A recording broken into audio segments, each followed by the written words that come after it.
behind me as I sing to myself. Good morning, everyone. So let's continue our conversation about cool things that all this stuff gives us with these potential versus position plots. So we started talking about this at the end of yesterday. So again, what we said was that in the absence of no non-conservative forces, i.e. nothing is taking energy away from the system or adding energy to the system, the total energy then must be constant, which basically means that the total energy then is simply going to be the sum of the kinetic energy plus the potential energy. So here, if I know what the potential energy looks like, i.e. this blue curve here, then I also know what the kinetic energy is based off of the total energy.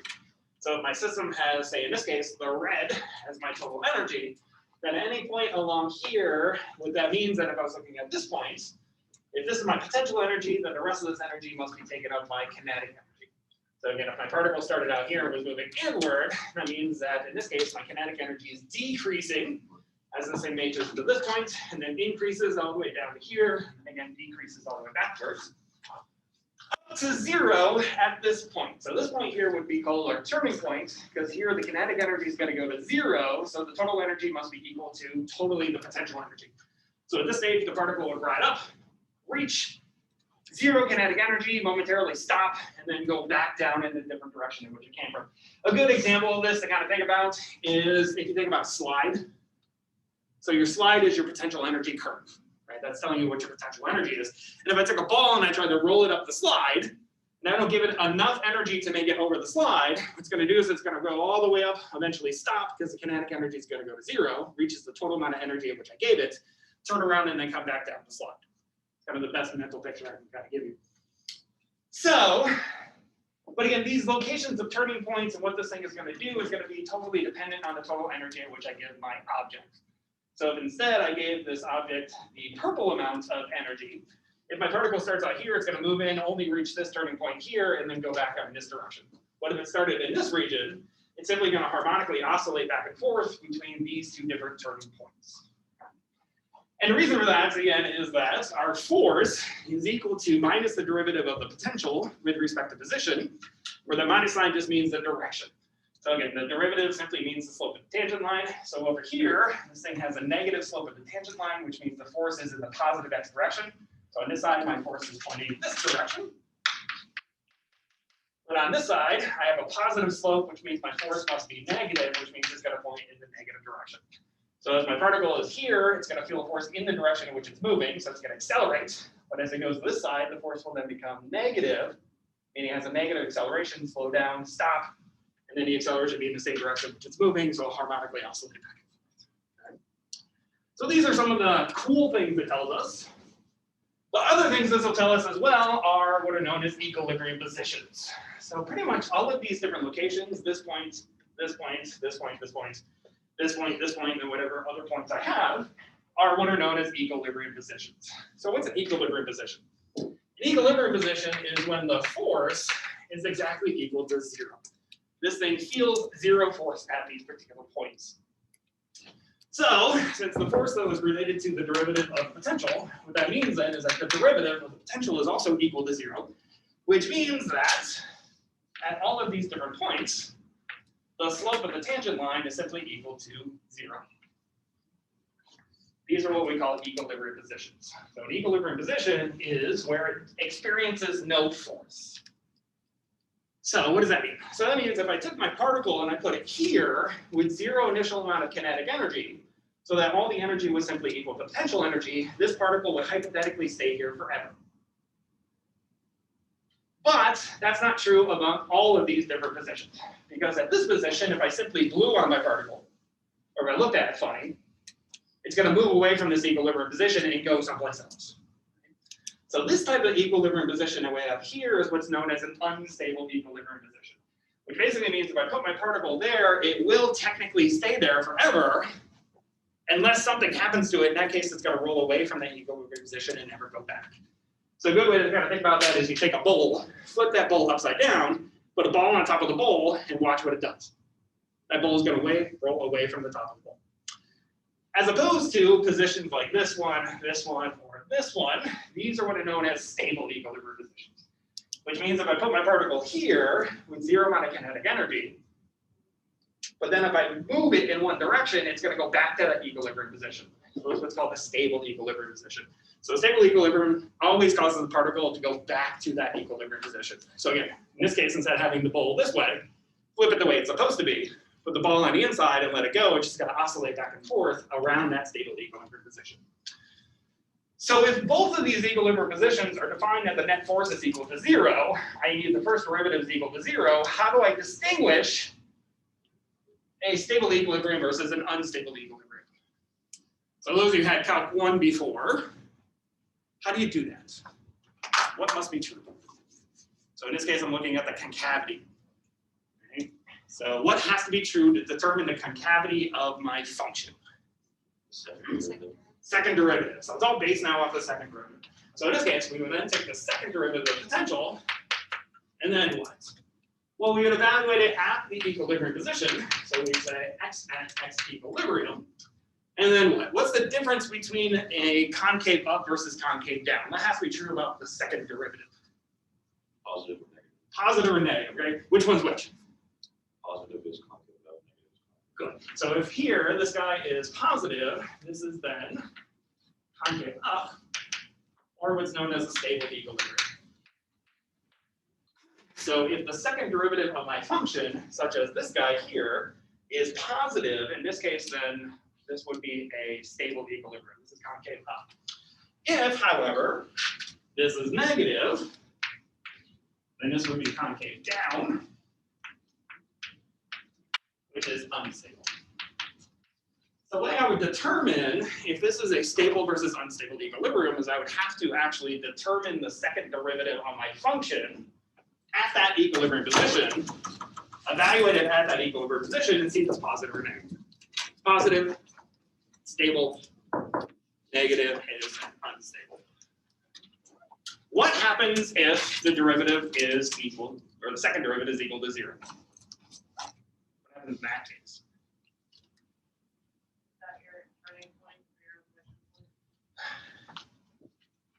Not quite. That's when the function itself is set at 0. So that's my actual inflection point. So if the second derivative is actually equal to 0, what does that mean? Well, that would mean if my function here, let's carry this on in this direction, actually did something like that. It would basically be a flat line. So in this case, I couldn't tell if it was stable or unstable. So if I had ever equal to 0, I would actually have to do higher and higher and higher and higher order derivatives, find the first non-zero higher order derivative, and base off of that. So if my first non-zero higher derivative would be positive, in that case it would be stable. If it's negative, it would actually then be unstable in that case. So basically, in that case, I would just have to have some sort of flat line in this case. Maybe concave up a little bit, concave down a little bit. But what you're thinking of for the inflection points, that's when the function itself is equal to 0. Okay? So again, inside of one of these plots, there's a ton of information buried inside of it. I can tell you exactly what the force is at any point. I can tell you exactly what the kinetic energy of the object is at any point, as long as I know the total kinetic energy, or the total energy itself. I can also tell you where the equilibria are. I can tell you if they're stable or unstable equilibrium are. I can also tell you what the turning points are. I can tell you all kinds of information based off of one of these beautiful plots. It's a ton of information inside of these plots. So, hope you're excited about these as much as I am. The other thing it tells me is, where is my particle allowed to go? So again, if I start off with a particle out here, which came in from this direction, came up to this point, this region here is what's known as a forbidden zone. What this means is I can never find my particle in this particular region. Or here, I have my particle in this region, but I can never find it in this region, and I can never find it in this region. So it also tells me where my particle is allowed to move. So for the purple here, this region here, and this region here are what are known as forbidden regions. What that means is I have zero probability of ever finding my particle in those regions because it just doesn't have enough energy to be in them. The total energy is less than the potential energy, which means I have zero probability of finding my particle in that region. This is classically, of course. Quantum mechanically, that's not true. That's what brings us to chemistry. Chemistry says this potential is actually a potential well created by, say, two atoms. In that case, I can actually get a particle to move from here to here, i.e. an electron, because I can quantum mechanically actually tunnel through this potential barrier. So it's not a forbidden zone anymore in quantum mechanics. This is how chemistry actually works.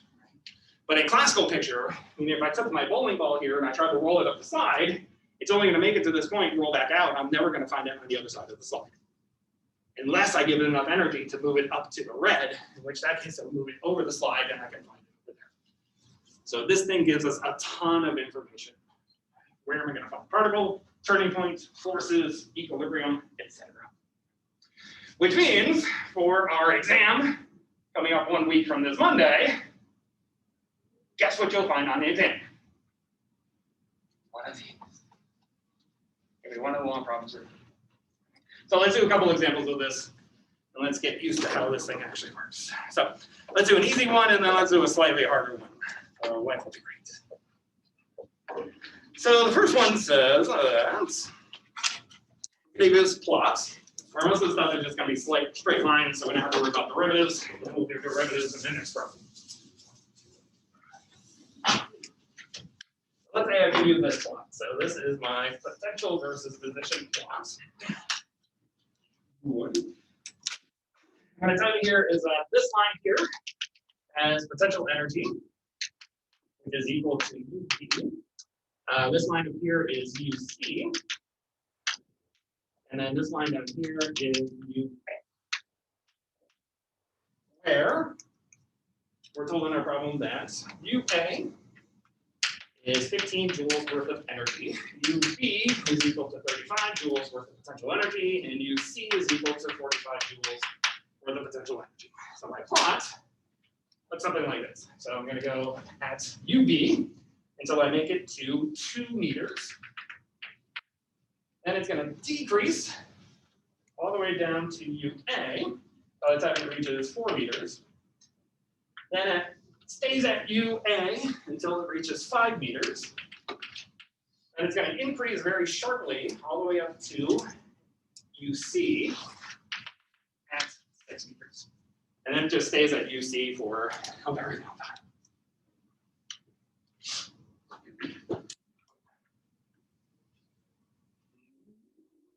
So now what we're going to do is we're going to take a particle, and we're going to put that particle right here at this particular location. And we're going to let it move to the left with an initial velocity of 7 meters per second. So this guy's going to move in this direction with the initial equal to 7 meters per second. So what I want to know from here then is part A. Will this thing make it to this point here at 1 meter? So am I going to find my particle here at 1 meter? We want to know, will it make it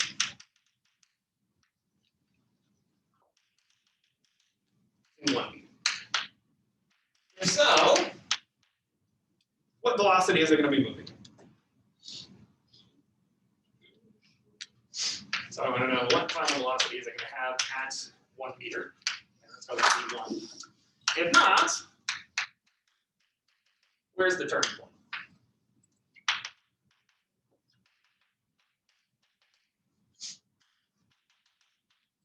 So this is part A. Part B then says, okay, what is the magnitude in the force, or magnitude and direction of the force on the particle as it begins to move to the left?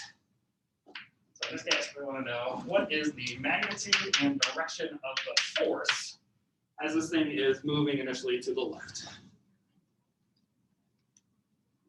And all that force is only going to act right in this region here. We'll talk about that in a second. Now, what we're going to do is after we do that, we're going to do the opposite. So instead, I'm going to let it move in the opposite direction with an initial velocity equal to the same. So B0. And what I want to know in this case then is it going to make it to this location out here of 7 meters? So let's call that part C. So what I want to know now is, will it make it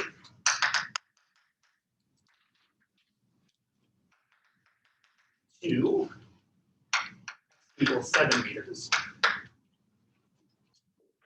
Again, if so, what is the velocity at 7 meters? If not, Where's the turning points?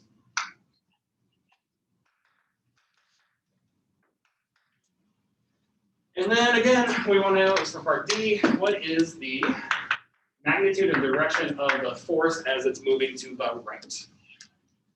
So these are all things we want to know. Okay? So first things first is to answer any of these questions of, is this thing going to make it to 1 meter? What is the turning point? All that good stuff. We need to know what is the net energy that the system has. So the first thing we need to know is what is the total energy. This is the first thing we need to know. So the total energy is simply, well, we start this thing off at 4.5 meters. That's this location here. So all we're going to say then is that what the total energy it has is equal to the total initial energy that this thing has. So it's equal to the initial energy that this has, which is simply equal to its initial kinetic energy plus the potential energy evaluated as x is equal to 4.5 meters. This is what we need to know. This is not going to be the total energy which this object has. So the initial kinetic energy, of course, is simply equal to 1/2 the mass times the initial velocity squared, plus the energy it has at 4.5 meters is simply equal to UA. Of course, we also need to know the mass of this object. We're told that the mass of the object is equal to 0.9 kilograms. This is my initial mass of my object. Good, so let's plug in a number. So this works out to be the 1/2 the mass, which is 0.9, by the initial velocity, which is 7 meters per second, 1 squared, plus UA, which is simply equal to 50 joules. Plug in my numbers, what I find then is that the total energy is 35.05 joules. This is the total amount of energy in which this object has as it's moving to the left. Good, so let's plot the total energy on here. So what we know is that what? A is 15 joules, so it's higher than 15 joules. We know UV is 35 joules. 35.05 last time we checked was greater than 35, so bigger than this, but it's less than this guy. Okay? So that means on here, if I plotted the total energy, this thing has this amount of total energy the entire time. This is that E.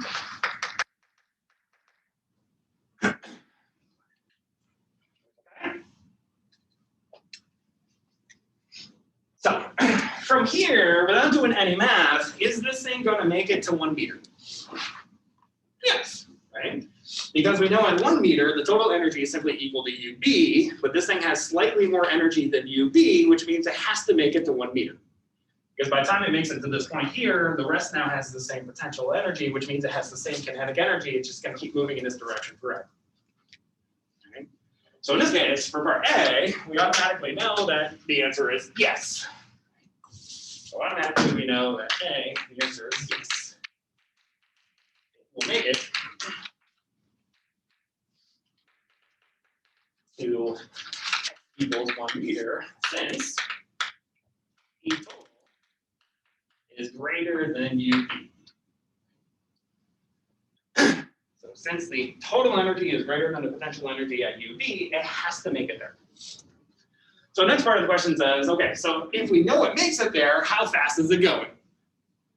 Well, again, we know the total energy must be equal to the kinetic energy, which in this case is the kinetic energy at 1 meter, plus the potential energy at x is equal to 1 meter. So from here, this tells me then that, well, my kinetic energy at 1 meter then must be equal to the total energy minus that of potential energy at x is equal to 1 meter.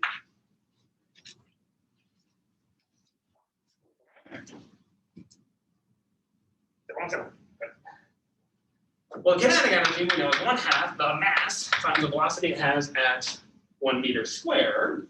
That must be equal to the total energy minus my energy at 1 meter, but my energy at 1 meter is simply equal to UV. Okay, so I'm just going to switch that out to UV, so I don't have to write as much. Okay? So from here, we're going to solve for the velocity. So we're going to multiply both sides by 2, divide both sides by the mass, and take the square root. So finally, we get V1 then is equal to 2 divided by m times total minus UV all squared. Okay. Plug in my numbers. What I find in this case then is that the velocity works out to be 2.13 meters per second. So this is my velocity of which it has. So its speed has decreased going from 7 meters per second down to 2.13 meters per second. Okay, does that make sense? Always first question we should ask ourselves. So Harrison, you said yes. So why is that? It should slow down. It's going up an incline. The other thing is the potential energy has increased, which means the kinetic energy has to decrease. Either way you want to think about it is absolutely true. Goes up an incline, the force is in the opposite direction, so it has to slow down. So good. Get rid of this. Now let's do part B. So part B now says, what's the direction of the force as this thing is moving to the left, starting at 4 meters here? So let's do part B. Well, first things first is we know the direction in this case will be to the right. So how do I know that? Well, I know that for 2 reasons. One, Harrison told us that as this thing is moving then up the hill, it has to slow down, which means the force has to be in the opposite direction in which it's moving. The other way I know it is what? The force is proportional to the slope, but in the negative sense. Here I have a negative slope, which means the force has to be positive because it's opposite of the negative, which means our force has to point in this direction. So our force is going to be to the right. That has to be in a positive x direction. And again, that just simply comes from minus the derivative with respect to x in the I hat direction. So since this is the negative derivative or negative slope, in this case this is minus delta u over delta x, then it has to be positive force. Now the next thing is, what is the force? Well, the force is, as I kind of hinted at here, if we look at the magnitude of the force then, that's equal to the derivative of the potential with respect to position, but since this is a constant line, then what that means then is that the change in the y divided by the change in x is the same thing as the derivative of y with respect to x. So in this case, this is simply then equal to my change in potential divided by my change in position.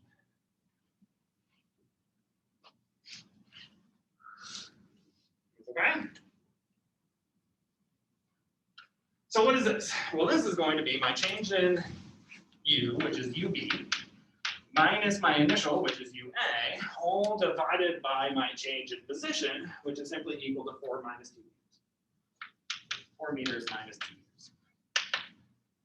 So in this case, my ub is what, 35. So it's 35 minus 15, which is 20, divided by 2, which is then equal to 10 newtons.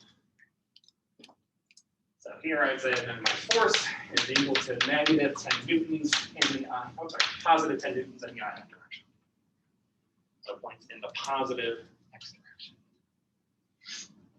direction. Seems okay? Not too bad, right?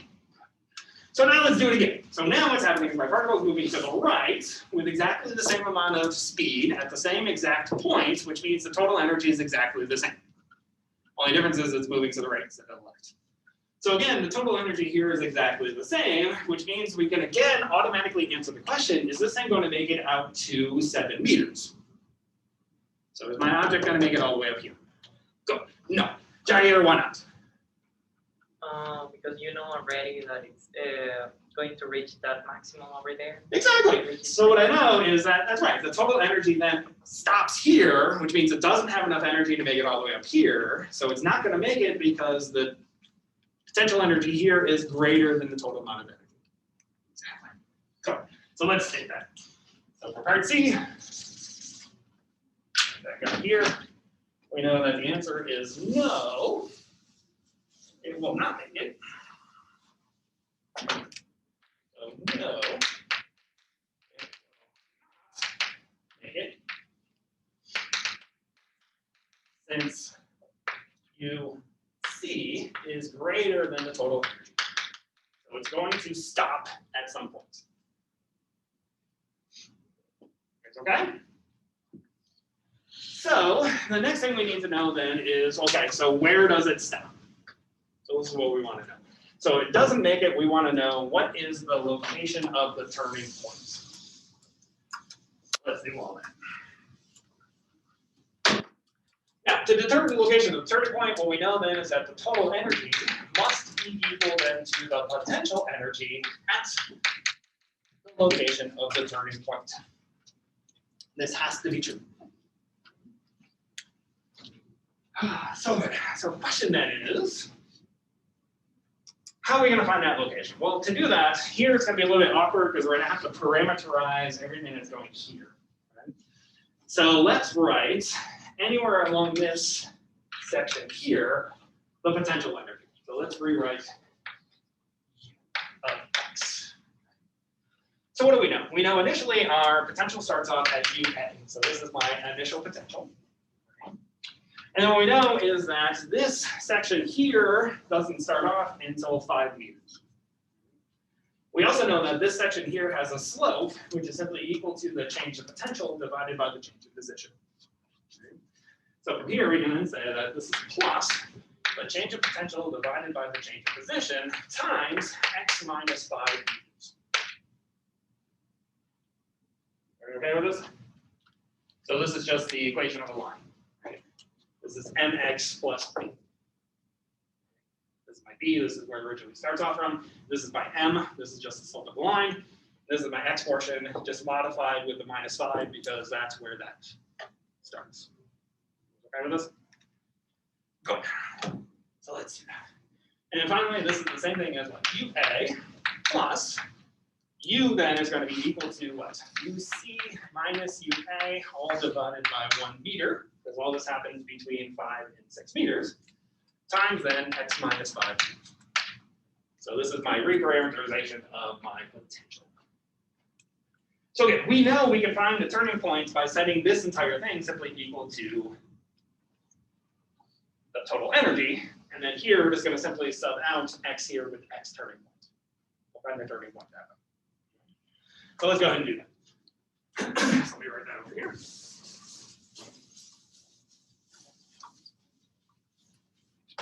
So finally we have the total energy then is equal to U evaluated at x is equal to x turning point, which up here then is going to be UA plus UC minus UA divided by 1 meter times x turning point minus 5. Okay? From here, all we need to do now is solve for the turning point. So I'm going to subtract this term over here. I'm going to get an E total minus a UA is equal to UC minus UA divided by 1 meter times x turning point minus 5. Finally, I have to multiply by the inverse of this.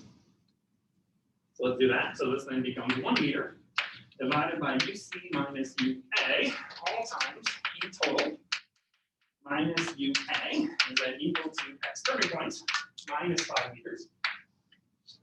Finally, we're just going to add 5 meters to both sides. And that's the location of my turning point. Now, let's just make sure that the units here work out. So I have a meter here, I have a meter here. This is then a joule divided by a joule. So a joule divided by a joule has no units. So this is a meter plus a meter is equal to a meter. Just make sure we have all the correct units.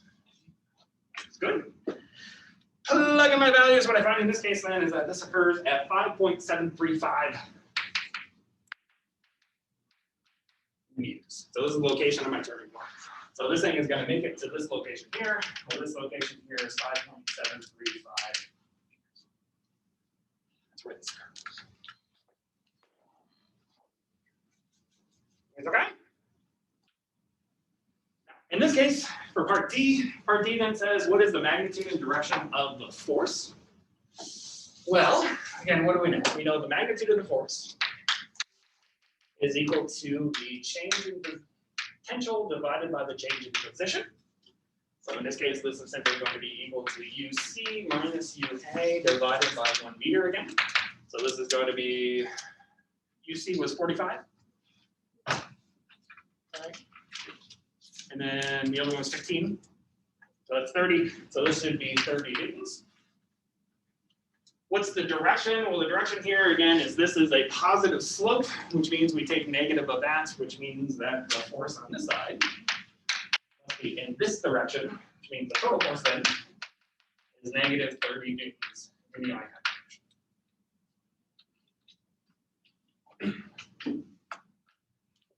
Okay.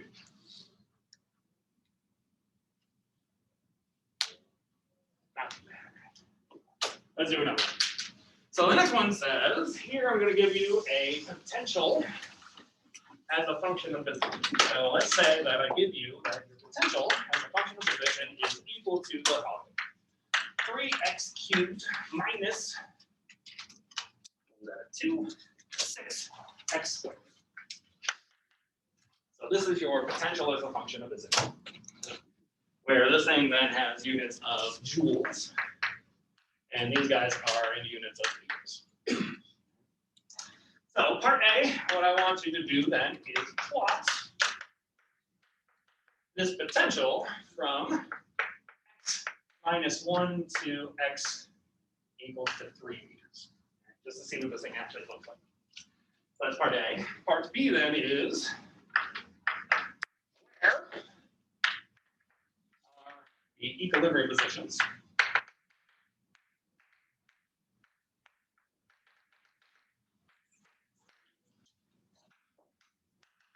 And which of these are stable versus unstable?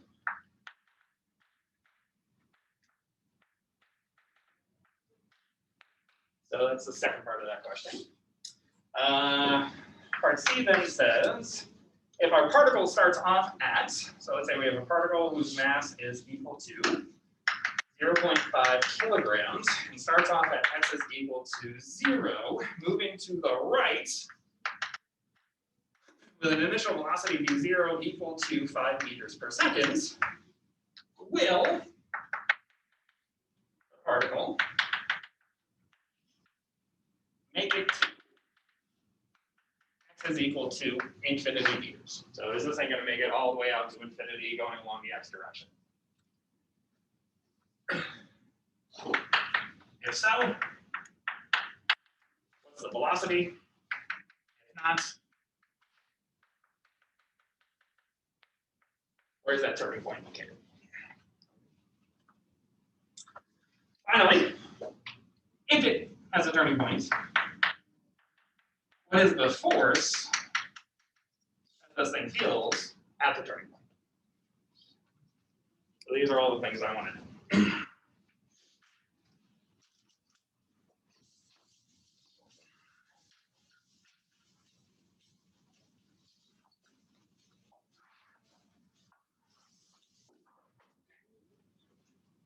It was okay? So let's go ahead and plot this thing. So what is this thing going to look like?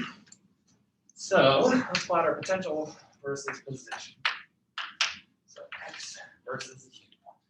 So first thing, as we kind of talked about before, what we're going to do is we're simply going to plot this guy versus this guy individually, and then basically superimpose those two guys on top of each other. Right? It's the easiest way to do this. So here, what does an x squared plot look like? A parabola, right? So my x squared is going to do something like that, right? So this is about my 2x, or sorry, but again, I want negative of this guy, right? So what I actually want is then this plot here. So this is my negative 6x squared. So that's this one.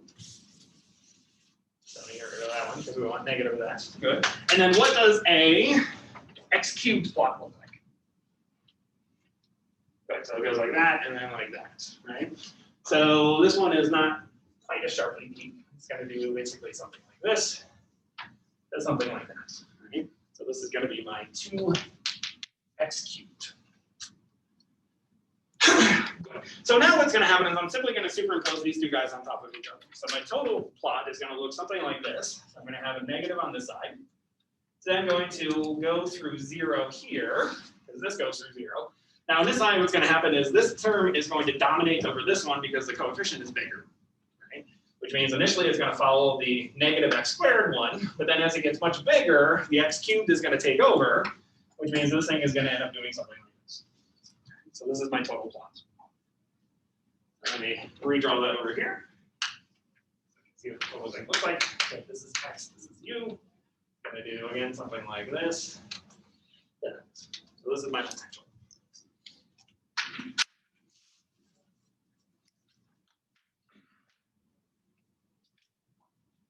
If it comes to an exam, of course, you can put this into your graphing calculator, because I know you all got graphing calculators, and just plot it and say like, yeah, I did it. But I think this is faster. Everyone's okay? Not too bad. So that's part A. Part B. Part B, we now want to know where are the locations of equilibrium. So what do I mean by this? Do I mean simply look at this thing and say, well, it's there and there? Well, no, that's not what I mean. What I mean is we have to find the location where the force is equal to 0. Meaning we have to take our first derivative. So let's go ahead and do that. So to find the equilibrium positions, we want to take that the derivative of the potential, i.e. our force, must then be equal to 0 at these locations. So from here, we simply want to take the first derivative of this guy. So this is going to be equal to 9 times x squared minus 12 times x, which is the same thing then as 3 times x times 3x minus.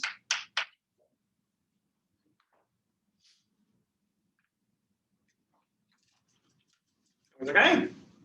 Now this thing is equal to 0 when this term is equal to 0, or when this term is equal to 0. Okay? So this thing is equal to 0 when the 3x is equal to 0, which means x is equal to 0. So this is the location of my first equilibrium. And it's also equal to 0 when 3x minus 4 is equal to 0, which means when x then is equal to 4/3.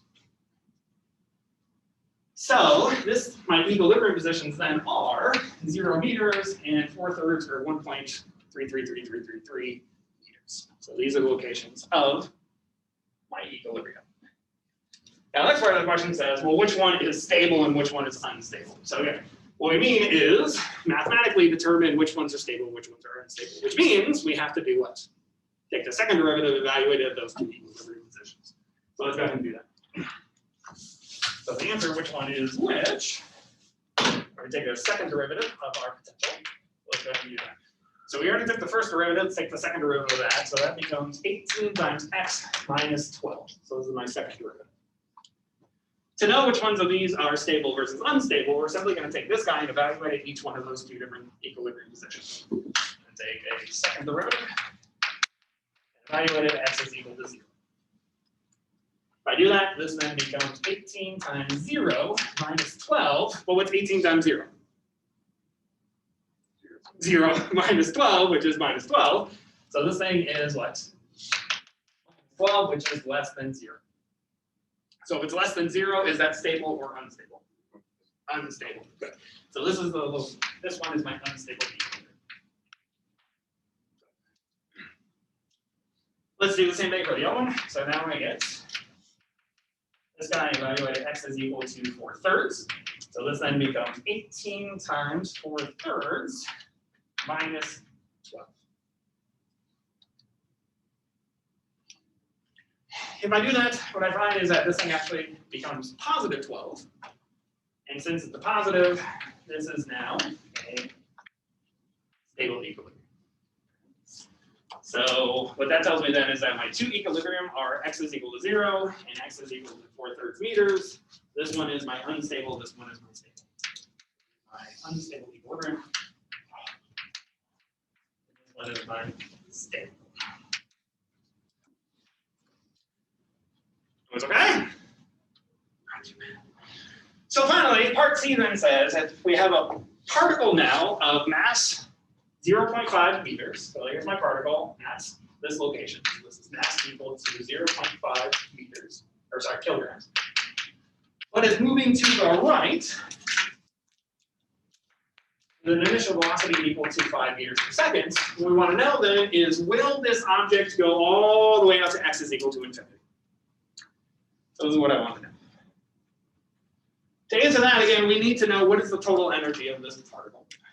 So what we know is that the total energy is equal to the initial kinetic energy plus the initial potential energy, which is the potential energy evaluated at x is equal to 0. So this is then equal to 1/2 the mass times the initial velocity squared, plus the potential evaluated at 0. But if I evaluate this guy at 0, what do I do? 0, right? So I have 0 potential energy. So initially, this thing has all kinetic energy. So plug my numbers. This is 25 divided by 1/2 divided by 1/2. So this is then equal to 25 divided by 4.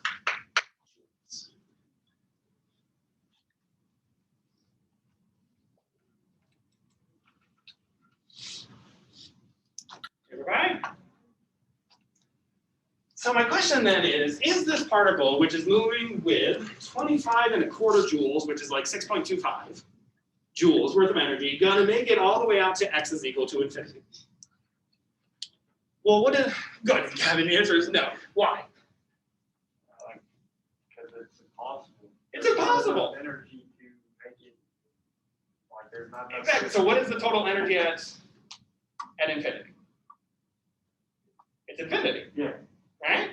So this thing has a measly little 6.25 worth of energy, and I have a potential energy worth infinite amount of energy out here. How does 6.25 relate to infinity? It's nothing, right? So what's gonna happen is this particle barely has like this amount of energy, so it's only gonna make it to like this point here. There's no way this thing is gonna make it out to infinity because I have an infinite amount of energy at spatial infinity, which is what Kevin told us. So that's right. So the answer then to part C is hell no. Sure is not going to make it out that far. So this thing has to incorporate a turning point. So how do we determine a turning point?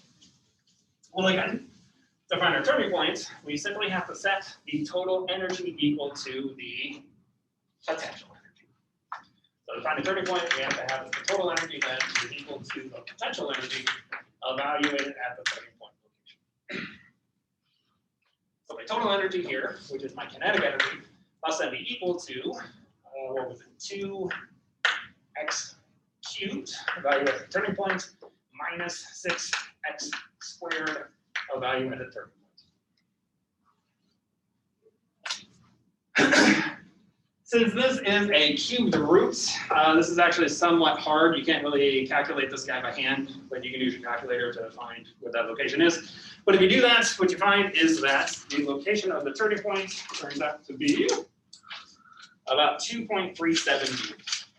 So solving this guy, I guess the x turning point location is 2.35. So this is the location of the turning point. Sorry, that was a 3, not a.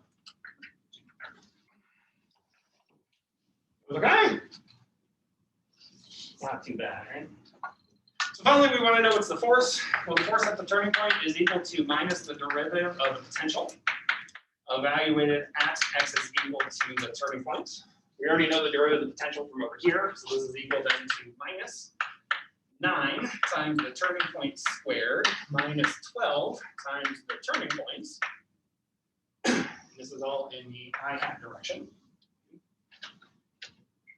From here, plug in my numbers. What I get is this works out to be minus 22.11 newtons in the I hat direction. So my force then is to the left with a magnitude of 22.11.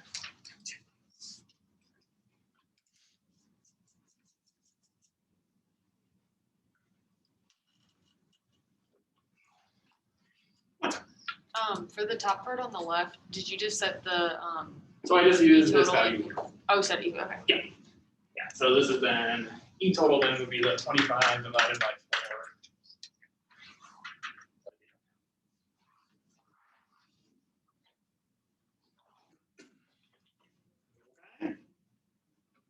4. One more thing to talk about in this chapter, and then I think we'll take a little bit of time because I got 2 more group assignments for you. We'll take some time at the beginning of Monday. I'll give you a little time to work on those before we start the next chapter. So let's talk about the last thing in this chapter, just to be done with this chapter. And it's somewhat a kind of recap of what the hell is actually going on. So what happens in conservation of energy is the following. So basically, my system starts off with one type of energy. So this is the initial type of energy. So for example, let's say my system starts off with kinetic energy. Right? And then that kinetic energy gets transferred to a new type of energy. So now I have a new type of energy. And for example, let's say that's our potential energy. So that would be if I take this eraser and I throw it into the air, as this thing goes up, my kinetic energy then turns into potential energy. And it fully turns into potential energy when it stops. And then on the way down, it turns that potential energy back into kinetic energy. So this is what's basically happening. Is what happens is I start off with an initial type of energy. My system then transforms that type of energy into a new type of energy. And the way it does this is it does this by work. So work is actually what is used to transfer my one type of energy to the second type of energy. So in this case, as I throw my eraser into the air, it's the gravitational work which is causing this thing to go from kinetic energy into gravitational potential energy. On the way back down, it's the gravitational work which is causing this thing to go from gravitational potential energy back into work.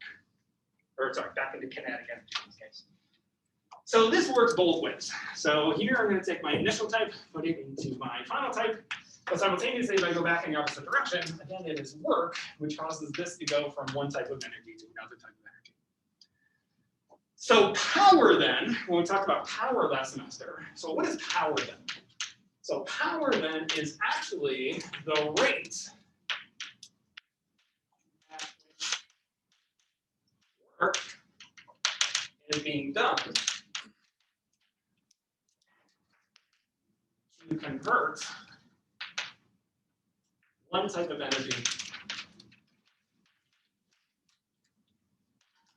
into another.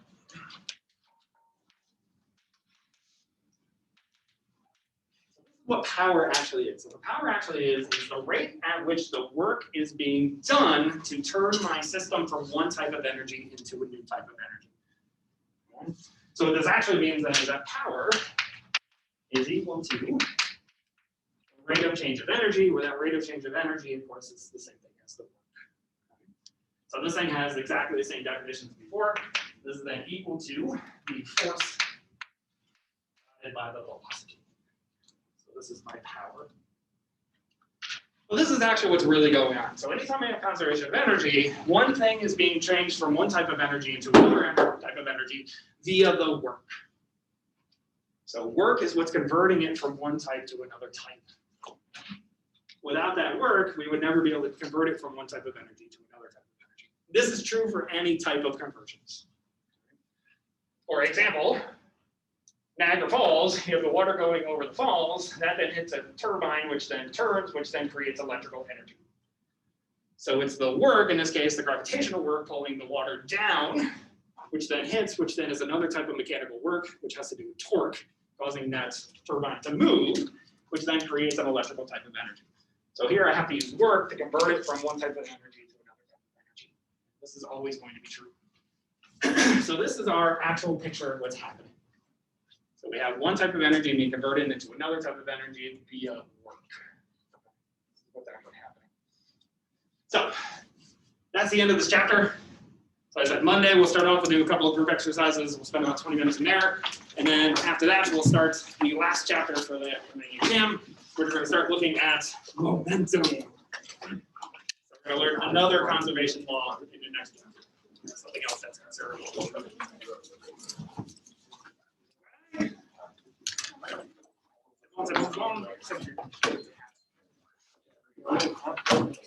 have a good weekend, everybody. Everybody have a link.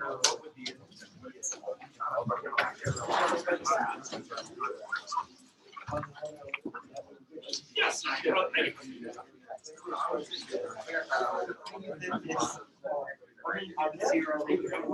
But zero because I'm evaluating x. So if I go back to my potential, so I have 3 times x cubed minus 6 times x squared. So if I evaluate it at 0, that's 3 times 0 cubed minus 6 times 0 squared. So that's 0 minus 0, which is 0. So that's why I have 0. So I'm just evaluating whatever the potential is at that point. Or y. Sure. Yeah, stop recording that video. We get that all set up.